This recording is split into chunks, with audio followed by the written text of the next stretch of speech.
신약성경 누가복음입니다.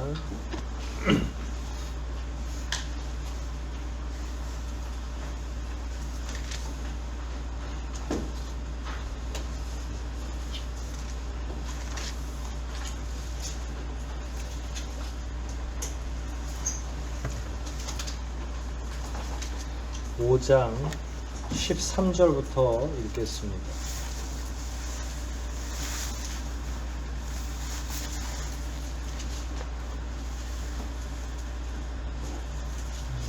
5장 12절입니다. 12절.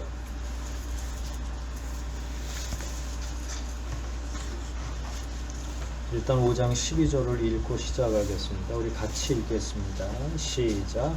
예수님이 어떤 마을에 계실 때 온몸에 문둥병이 번진 사람이 예수님을 보고 엎드려 주님, 주님께서 원하시면 저를 깨끗이 고치실 수 있습니다 하였다. 아멘.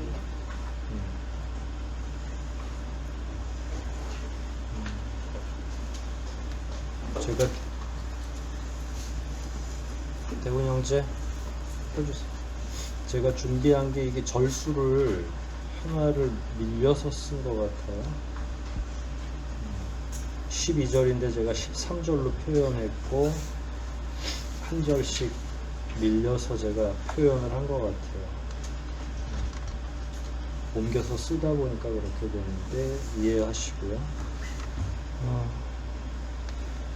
어떤 마을인지는 몰라요. 지금은 나사렛에서 계시다가 또 가버나움까지 가셨다가 또 밑으로 내려오신 것 같은데, 뭐 여하튼 갈릴리 지역을 계속 예수님이 여행하시고 안식일이면 회당에 들어가서 말씀을 증거하시고, 초대교회를 예수님 말고 예수님의 제자들이 초대교회를 이루어갈 때 사도 바울도 그렇고 다른 제자들도 그렇고 주로 안식일에 회당에 가서 말씀을 증거하셨죠. 그러니까 누구의 전통을 따른 거예요? 제자들은 주님의 전통을 따른 거죠. 유대교의 전통 안에서 유대교인들이 아무튼 안식일이면 주로 회당에 모여서 이야기한 거니까.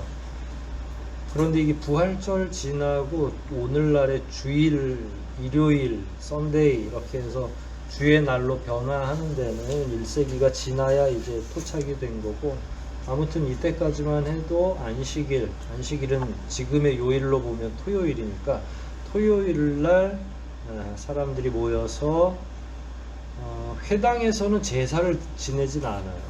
제사를 지내는 기능은 예루살렘 성전에서만 지내는 거고, 회당은 말씀을 읽고 공부할 수 있는 간략한 예배 형태를 취할 수 있는 곳이고요. 여하튼 그런 데를 순회해서 예수님이 말씀을 증거하셨죠. 그러다가 이제 어느 동네인지는 모르지만 불명의 마을에 머물고 계셨는데, 해석한 거 이렇게 보시면 돼요. 한생병에 걸린 환자가 찾아왔다. 주님께서 원하시면 저를 깨끗하게 고치실 수 있습니다. 뭐 앞뒤에 부가적인 것도 없고 굉장히 문장은 간결하죠. 하지만 매우 분명한 생각이 있는데, 주님이 원하시면, 그러니까 원치 않으면, 그러니까 이 원한다라고 하는 게 예수님의 자비하심이 작동한다면 이렇게 해석을 해도 되고요. 예수님이 마음만 먹으시면 이게 원한다는 말이 여러 가지로 이렇게 해석이 될 수 있잖아요. 그런데 분명한 건 일단 원한다는 거 빼놓고, 예수님이 원하시기만 하면 이라는 말은 빼놓고 저는 나을 수 있습니다 라는 확신이 있다는 거예요. 그러니까 내가 낳고 안 낳고는 분명히 지금 확신이 있는데, 나를 낫게 하거나 낫지 않게 하는 거는 전부 다 누가 지금 꽉 쥐고 있다는 거예요? 예수님이 쥐고 있다는 거죠. 그러니까 이거는 굉장한 신뢰가 있는 거예요. 저는 어떻게 해서든지 나을 수 있습니다. 이 당시 한센병은 나을 수 있을까요? 이 당시에는? 지금은 약이 있어서 완치가 가능하답니다. 의학적인 걸 찾아봤을 때는 지금은 가능한데 이 당시에는 가능하지가 않았어요. 약 자체가 없어서 그런데다가 이제 불가촉이기 때문에 주변 사람들한테 이게 이제 저주받은 천형이라고 생각했거든요. 그러니까 하나님이 이 사람을 저주하셨다. 그래서 몸에 그런 발진이나 또 혹은 썩어 들어가서 결국은 손가락이 잘라지거나 발가락이 없거나 눈이 빠지거나 이게 주로 말초에 혈액 공급이 안 돼서 생기는 것도 있으니까 그렇게 해서 사람들이 봤을 때는 그냥 너무 그 흉물스럽게 보여지는 거니까 동네에서 내가 내 자식이라도 내가 데리고 살 수가 없는 거예요. 왜냐하면 부모로서는 그렇게 하고 싶지만 동네 사람들이 가만 놔두지 않기 때문에. 그럼 어떻게 해요? 자기네끼리 이렇게 몰려서 동굴이나 집성할 수 있는, 자기네들끼리만 살아갈 수 있는 동네를 정해서 살아갔죠. 허바디스에서도 나오고 이렇게 보면 자기네 집성촌 같은 게 있는 거예요. 참 이런 사람이 지금 좀 우리나라 60년대 70년대에도 충분히 동네마다 이 한센시병이 돌아다니기도 하고 막 굉장히 무서웠었죠. 그러다 일제시대 때부터 사실은 다 이거를 막고 사람들을 자녀 낳으면 안 된다고 해서 강제로 불임하게 만들고 끔찍합니다. 여하튼 그런 일들이 이 근대 현대까지도 막 이루어진 역사가 있는데 여하튼 이 소위 문둥병이라고 하는 이 한센시병은 쉽게 나을 수가 없는 병이었다. 그리고 우리나라도 역사상 1960년대, 70년대까지도 그런 터부하는 문화가 있었다. 근데 이거는 그냥 인간이 부주의해서 생기는 병이라고 생각하기보단 하나님이 그에게 징벌적으로 죄를 많이 졌기 때문에 징계하는 것으로 이렇게 했구나 라고 생각을 해서 그를 멀리했고, 그런 사람이 만일 도시를 걸어다닌다 그러면 돌로 쳐서 죽이기도 하고. 근데 이런 사람이 어떻게 예수님을 알았겠느냐 하는 거예요. 그러니까 분명히 자기네들끼리 이렇게 모여 살았을 거고 어디 가서 이렇게 설교를 직접 들은 것도 아니고 기적을 직접 체험한 것도 아닌데, 그러니까 지금 예수님에 관한 소문이 어디까지 흘러갔다는 거예요. 사회생활 제대로 못하는 분들인 이 한센시병을 앓고 있는 사람들도 알 정도로 예수님에 관한 소문이 온 동네에 퍼지고 있는 거고, 이 사람은 소문만 듣고 본인이 나을 수 있다는 확신을 가진 거예요. 그 소문이 오늘날로 표현하면 굿뉴스라고 할 수 있겠죠. 굿뉴스도 소문인 거죠. 예수 믿으면 고칠 수 있대더라 하는 카더라 통신이 여기에서는 정확하게 맞아 떨어지는 거예요. 여러분 가운데 심각한 질병을 앓고 계시다가 하나님의 은혜로 나은 분들이 계시죠. 근데 그런 분들은 처음에는 예수님 안 믿었어도 어때요? 소문을 믿고, 그게 어떤 소문이에요? 교회에 가서 기도하면 나을 수도 있어 라고 하는. 그런데 이제 그게 그 사람에게 얼마나 간절하냐, 그게 얼마나 신실하냐, 이런 것들이 이제 주님을 움직이게 하는 거죠. 또 하나는 그렇게 소문을 듣기도 어려울 뿐만 아니라 이 사람이 어떻게 여기까지 왔을까라는 거예요. 그러니까 생명을 그 담보로 온 거예요.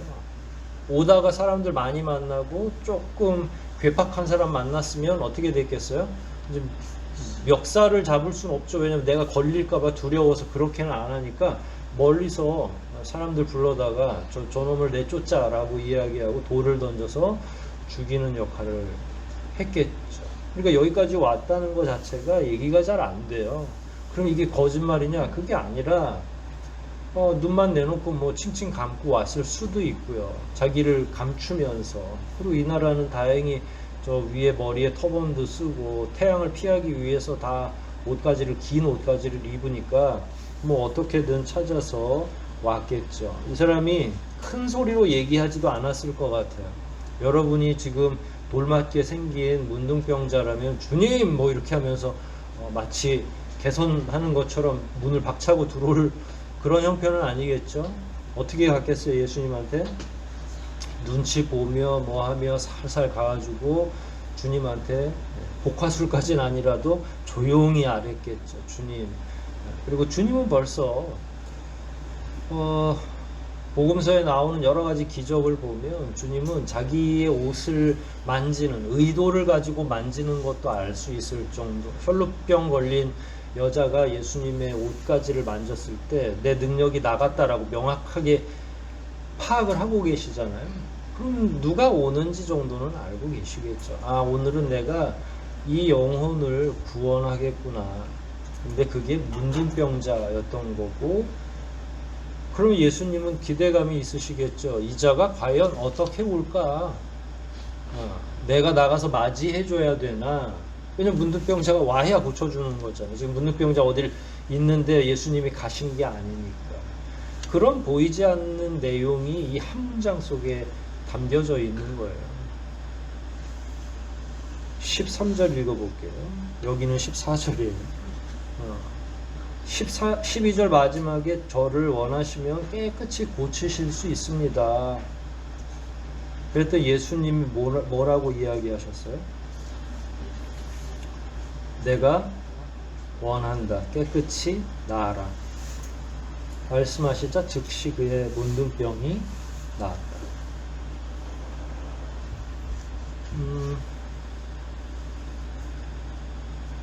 그러니까 이 문둥병자도 그렇고 예수님도 그렇고 굉장히 간결하게 여기 본문에서는 말했죠. 예수님이 이 사람이 얼마나 간절한지를 알고 계시니까 여기다가 예수님이 이 사람의 믿음을 테스트해 보거나 할 필요는 없죠. 이미 왜냐면 여기까지 나오는 것이 이 사람 나름으로는 죽음을 각오하고 오는 일이었기 때문에 따로 뭘 테스트하거나 할 필요는 없죠. 그래서 예수님은 한순간의 망설임도 없이 내가 원한다. 깨끗해졌으면 좋겠다.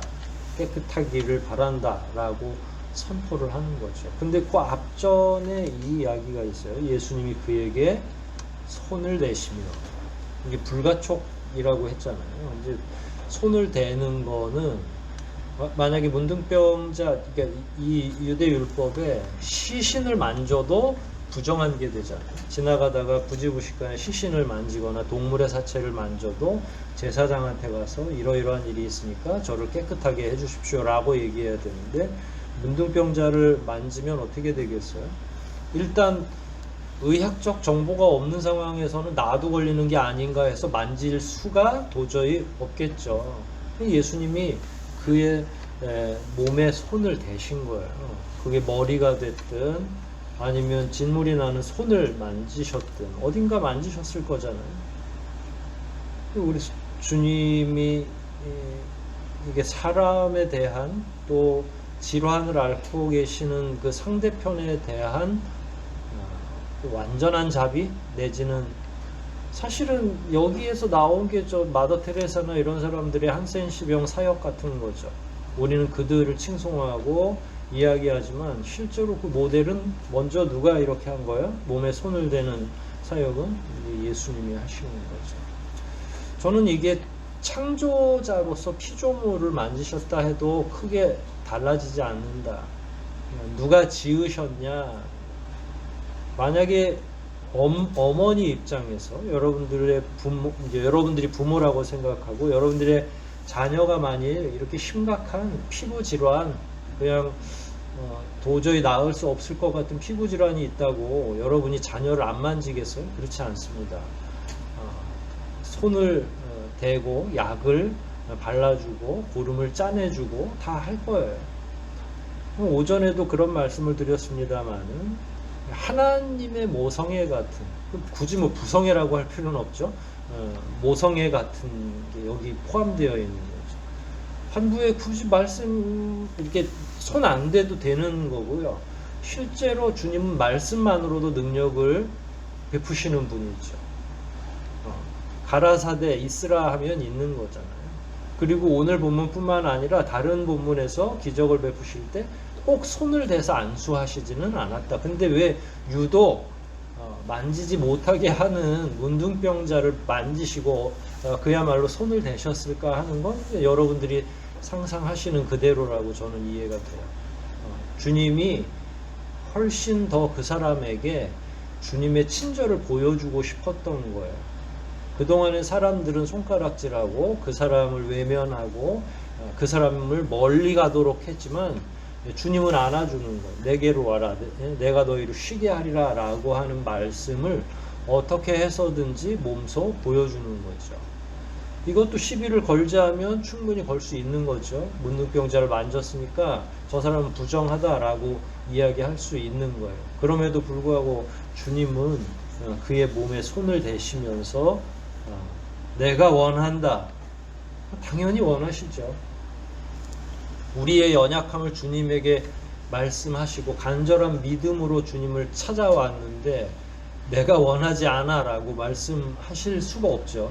이거는 문장 자체가 문둥병자가 말하는 문장과 예수님이 말하는 문장은 반드시 이렇게 되도록 결정이 나 있는 거예요. 주님의 속성상, 하나님 아버지가 가지고 있는 속성상 외면하지 않으시는 그 속성, 자비하신 속성이 거절하지 못한다라는 거예요. 그러면 받지 못하는 경우는 어떤 경우라고요? 그분께 구하지 아니한 까닭인 거죠.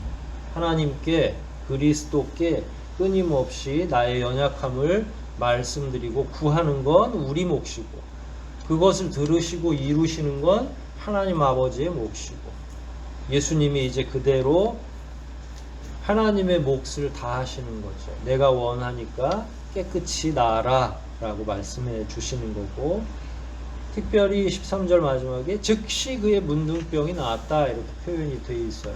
뭐 집에 가서 뭘 해야 된다 내지는 7번 씻어야 된다 이런 게 아니라 자 나아만 장군한테는 7번 씻으라고 그랬죠. 강물에다가 나아만 장군은 왜 씻고 이 사람은 안 씻었을까요?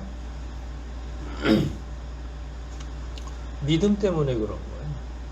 이 사람은 믿음을 가지고 일단 여기까지 근데 나아만 장군은 올 때부터 소위 예루살렘에 뭐 선한 게 있겠냐 이런 생각을 가지고 유대인들을 천하게 생각하고 자기가 점령군의 대장이라고 생각하는 자세로 온 거잖아요.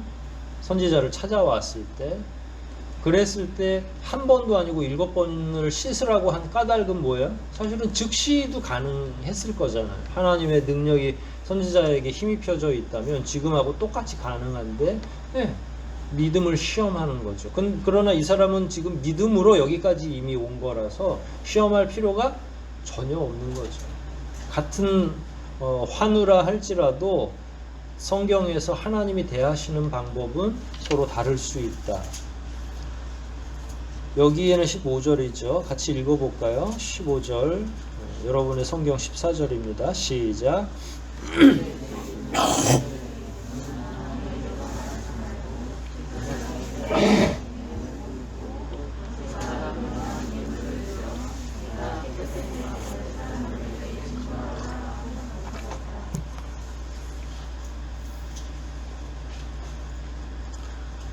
일단은 누구한테 제일 먼저 가라는 거예요. 다른 사람에게는 아무 말도 하지 말고 제사장에게 먼저 가서 보이고 예물을 드려서 몸이 깨끗해진 것을 확증받고 그 다음에 사람들한테 보여라 라는 거예요.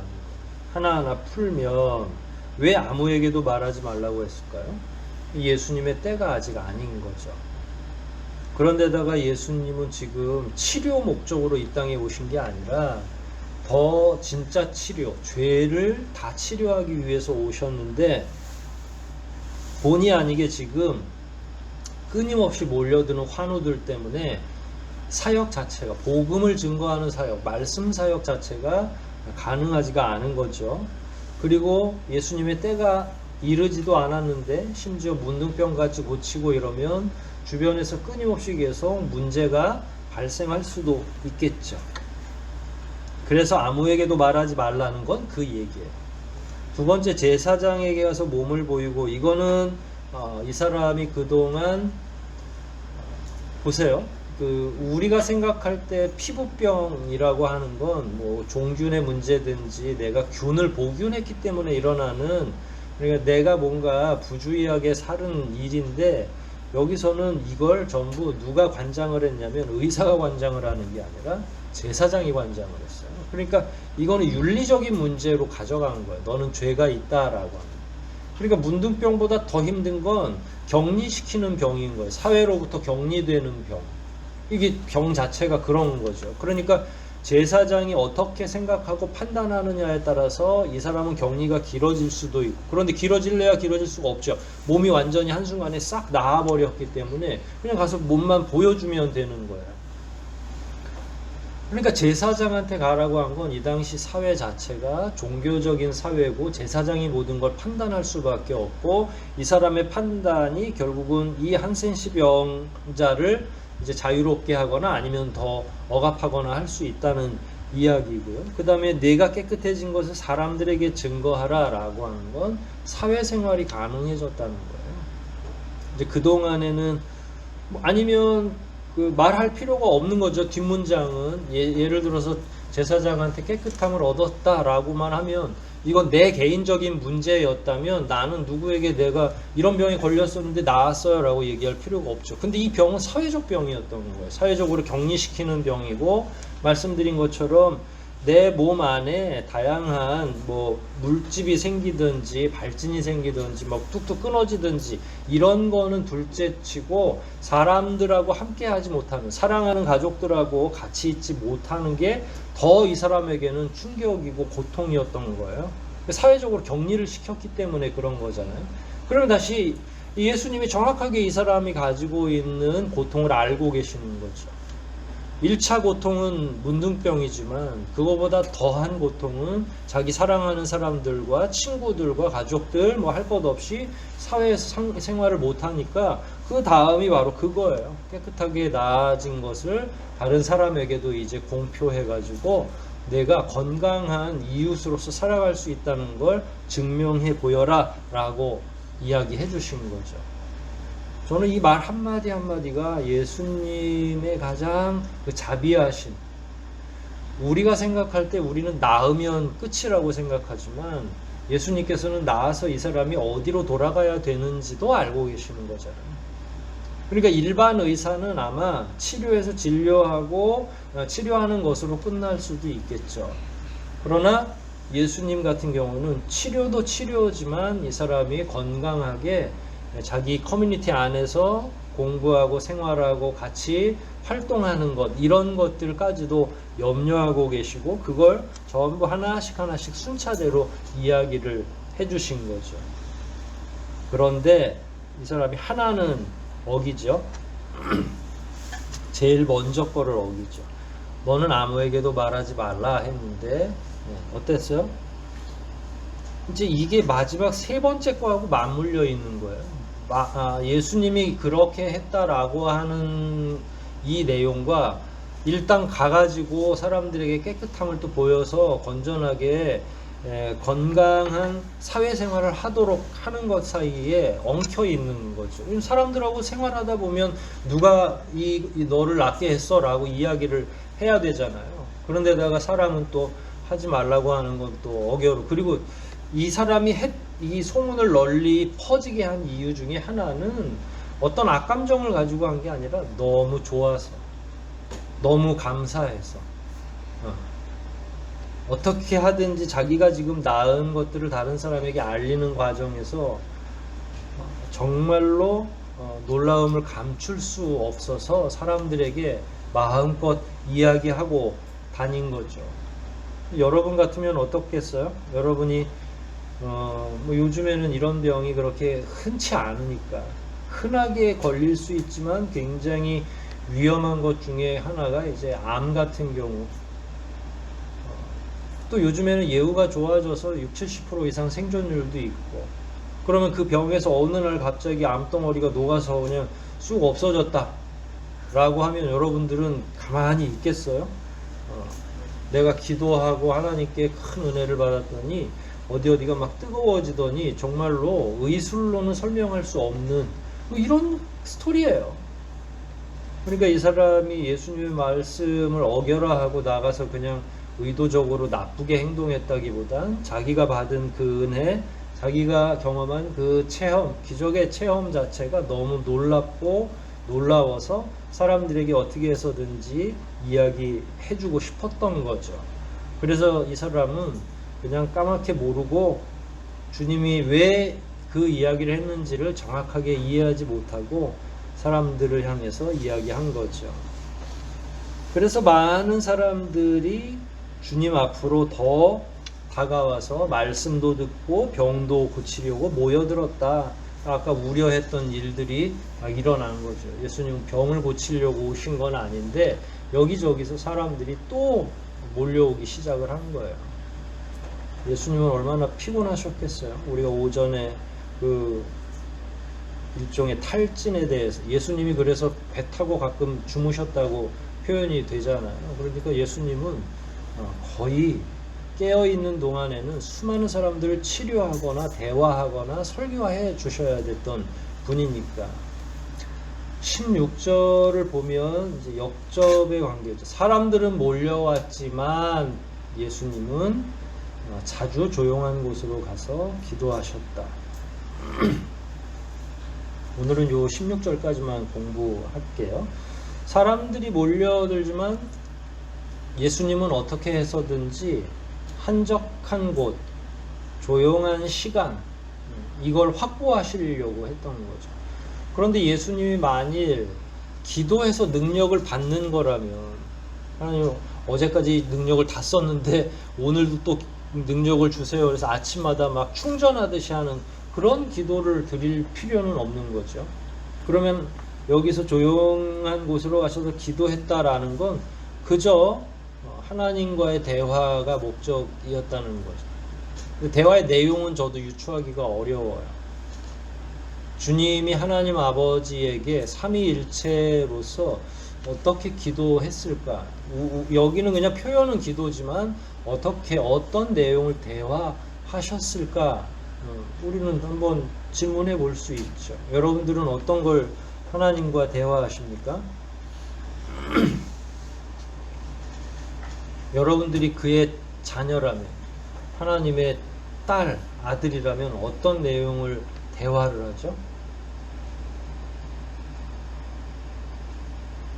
이 나라가 큰 걱정이야, 딸아. 이런 걱정 이야기는 잘 부녀지간에 하지 않죠. 부자지간엔 그럼 어떤 얘기를 해요? 미국의 대통령이 요새 심상치가 않아. 러시아 푸틴이 정말로 위기인 것 같아. 이런 대화를 가정에서 해요? 하지 않죠. 그러니까 일상적이고 편안한 이야기였을 것이고, 물론 그게 우리의 상상을 초월하는 스케일일 수는 있죠. 우리에겐 대단하지만 삼위일체 하나님에게는 구원을 어떻게 이룰까? 하나님의 나라는 어떻게 도래하게 만들 것인가? 이 땅에 수많은 사람들, 그러니까 예수님이 직접 땅에 가셔가지고 보고 느낀 걸 말씀하실 수 있죠. 하나님 아버지, 이 사람들이 생각한 것보다 더 심각합니다 라고. 물론 그 심각성을 몰랐던 건 아니지만 와서 사람들을 경험하고 그 사람들의 악을 피부로 와닿게 느끼는 과정에서 얻었던 생각들, 정보들, 이런 것들을 하나님과 대화하실 수 있겠죠. 우리 스케일에는 안 맞는 거. 우리가 아무리 부자지간에 그런 나라를 걱정하고 하지는 않으니까. 그러나 삼위일체 하나님의 대화는 가능하다. 충분히. 그게 일상일 수 있다는 거예요. 세상을 움직이고 구원하고 한 사람 한 사람을 어떻게 세워나갈 것인지, 예수님이 만나는 영혼들이 어떻게 어떤 상태에 있는지를 예수님이 하나님께 말씀드릴 수도 있고요. 하나님은 그걸 모르시지는 않지만 귀담아 들으시면서 예수님이 이제 십자가를 지셔야 될 때가 이제 정말로 하나님의 그 유구한 시간 속에는 이제 1년, 2년도 안 남은 거거든요. 이 사역을 시작하면서부터는. 그럼 그거는 너무나 짧은 시간이에요. 그동안 창세기부터 만약에 시간으로 따지면 지구 창조부터는 6,000년, 길어야 1만 년이라고 우리가 창조론에서는 배우잖아요.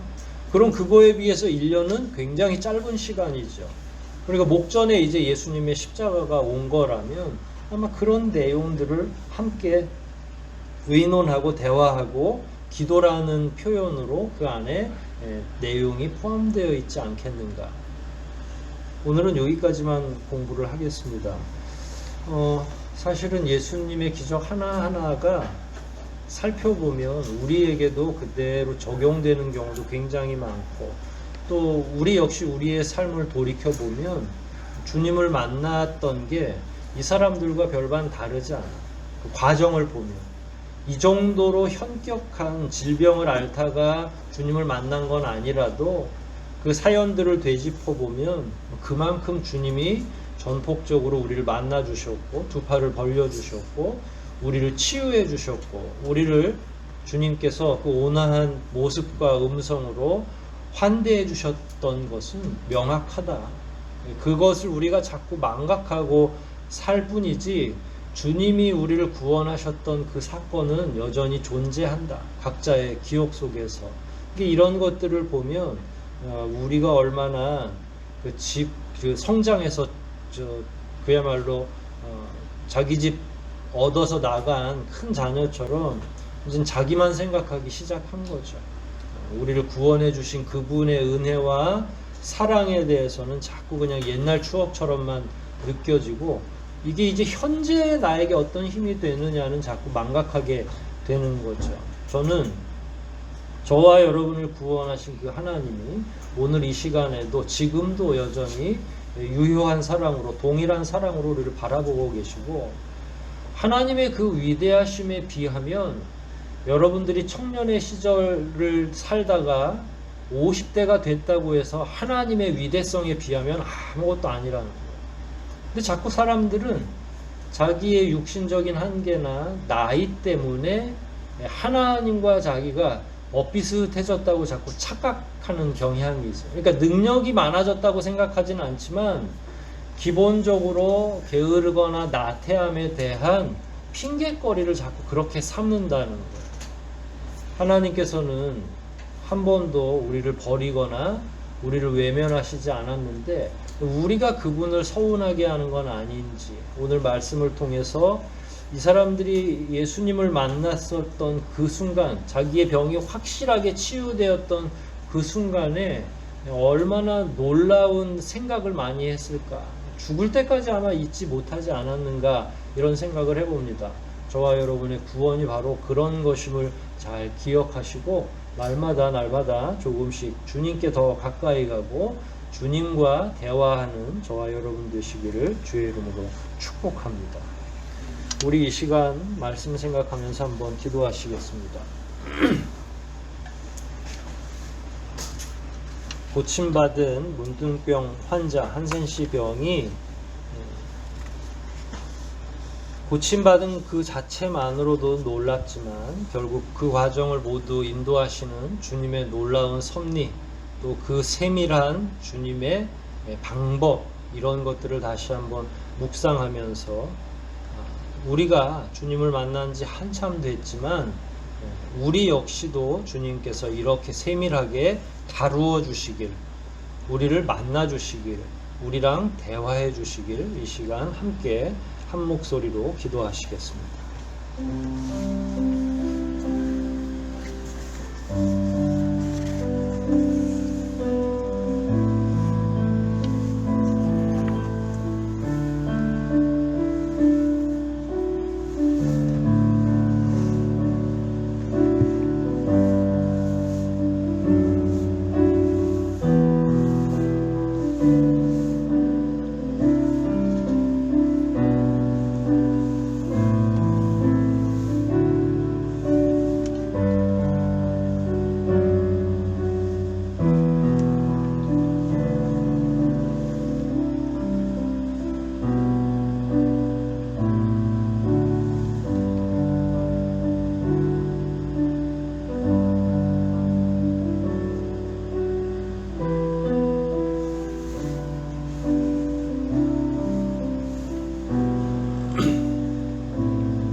하나님 감사합니다.